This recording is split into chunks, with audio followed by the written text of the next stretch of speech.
Good morning students. आज हम GK की कुछ टर्म्स पढ़ रहे हैं, कुछ नाम पढ़ रहे हैं, कुछ ऑर्गेनाइजेशंस का नाम पढ़ रहे हैं। बड़ा इंटरेस्टिंग चैप्टर है ये।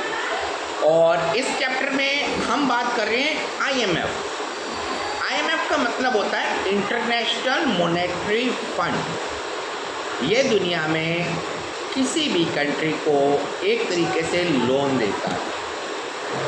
सपोज कर लो कोई कंट्री है, उसका बजट खराब हो गया या फाइनेंशियल कंडीशन खराब हो, तो आईएमएफ उसको फाइनेंशियली स्ट्रेंथ देगा।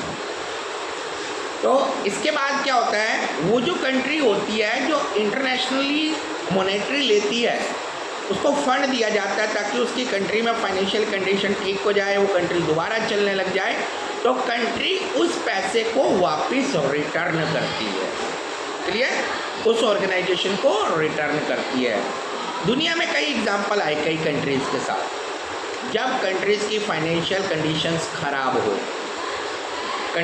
ये कंडीशंस खराब हो गई, बिजनेस नहीं चले, लोगों को खाना नहीं मिल रहा और उनको बाहर की कंट्रीज हेल्प नहीं कर रही, तब आईएमएफ उसकी हेल्प किया है। ओके, तो ये कहाँ बनी? ये 1945 में बनी और इसका हेडक्वार्टर है यूएसए में। और इसका डिसीजन क्या होता है? इसका डिसीजन होता है बेसिकली, इसका डिसीजन है promote the world trade and the foster global financial corporation, कि एक तरीके से हम दुनिया के बिजनेस में हेल्प करने के लिए इस ऑर्गेनाइजेशन का यूज़ करते हैं। और फाइनेंशियल कॉरपोरेशंस के लिए ग्लोबल फाइनेंशियल कॉरपोरेशन, जैसे मैंने आपको बात की, ग्लोबल का मतलब पूरी दुनिया के, अगर किसी कंट्री में दिक्कत आ जाती है तो ये उस कंट्रीज़ को फंड प्रोवाइड करता है ताकि वो कंट्रीज दोबारा फाइनेंशियल कंडीशन में स्ट्रॉन्ग हो जाए। नेक्स्ट है बेटा यूनाइटेड नेशन। ये भी 1945 में बनी। अब यूनाइटेड नेशंस का क्या काम है? इसका काम है पीस, शांति को रखना, ह्यूमन राइट्स को रखना। अब ये 1945 में क्यों बनी? जब सेकेंड वर्ल्ड वार ख़त्म हुआ तब ये बात हुई कि वर्ल्ड में जब लड़ाई हुई सेकेंड वर्ल्ड वार के बाद, तो कंडीशंस बहुत ज़्यादा ख़राब हो गई थी। किसके कारण? हिटलर के कारण। क्योंकि हिटलर ने सेकेंड वर्ल्ड वार किया और सेकेंड वर्ल्ड वार के कारण पूरे वर्ल्ड में कई लोग मारे गए। अब जब हिटलर हारा तब एक चीज़ डिसीज़न लिया गया दुनिया के अंदर, एक ऑर्गेनाइजेशन बनाई जाए। ये ऑर्गेनाइजेशन जितनी भी दुनिया में कंट्रीज़ होगी, अगर आपस में कहीं लड़ाई होती है तो उस लड़ाई को ख़त्म करेगी ये ऑर्गेनाइजेशन।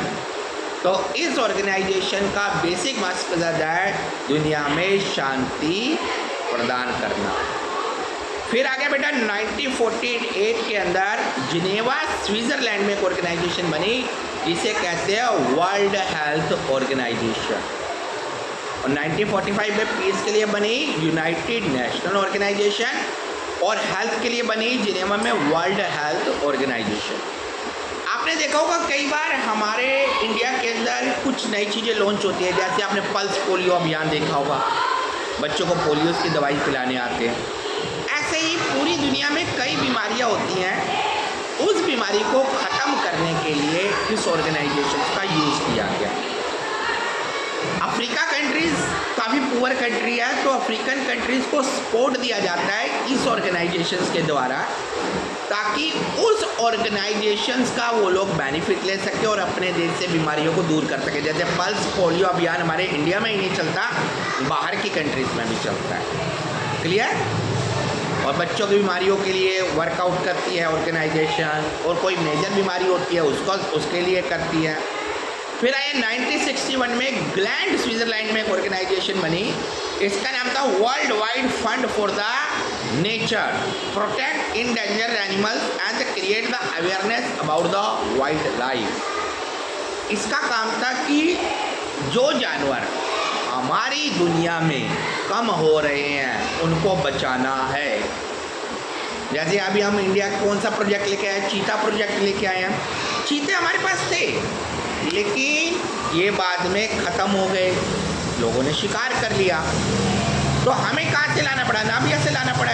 दोबारा चीता को इंडिया में। तो ये जो ऑर्गेनाइजेशन ने ये डिसाइड किया कि दुनिया में जब एनिमल्स ख़त्म हो जाएंगे तो कहाँ से आएंगे, इन्हें प्रोटेक्ट करना चाहिए, इनका बचाव करना चाहिए। तो ये ऑर्गेनाइजेशन बनी 1948 के अंदर, जिसका नाम था world wide fund for the nature. प्रकृति को बचाने के लिए इस ऑर्गेनाइजेशन का निर्माण किया गया। 1946 के अंदर improve the health and the welfare of the children, बच्चों के वेलफेयर के लिए एक ऑर्गेनाइजेशन बनी। इस ऑर्गेनाइजेशन का नाम था यूनाइटेड नेशनल चिल्ड्रंस फंड, बच्चों के लिए फंड दिया जाए। अब ये क्या करेगी ऑर्गेनाइजेशन, जैसे मैंने कहा पल्स पोलियो अभियान हो गया, बच्चों को फूड देना। कई कंट्रीज ऐसी है बहुत गरीब है तो बच्चों को खाना नहीं मिल पाता, ये ऑर्गेनाइजेशन उन कंट्रीज़ की हेल्प करती है और वहाँ पर न्यूट्रिशन फूड्स देती है बच्चों को खाना प्रोवाइड करती है, दवाइयाँ देती है, उनका हेल्थ चेकअप करती है।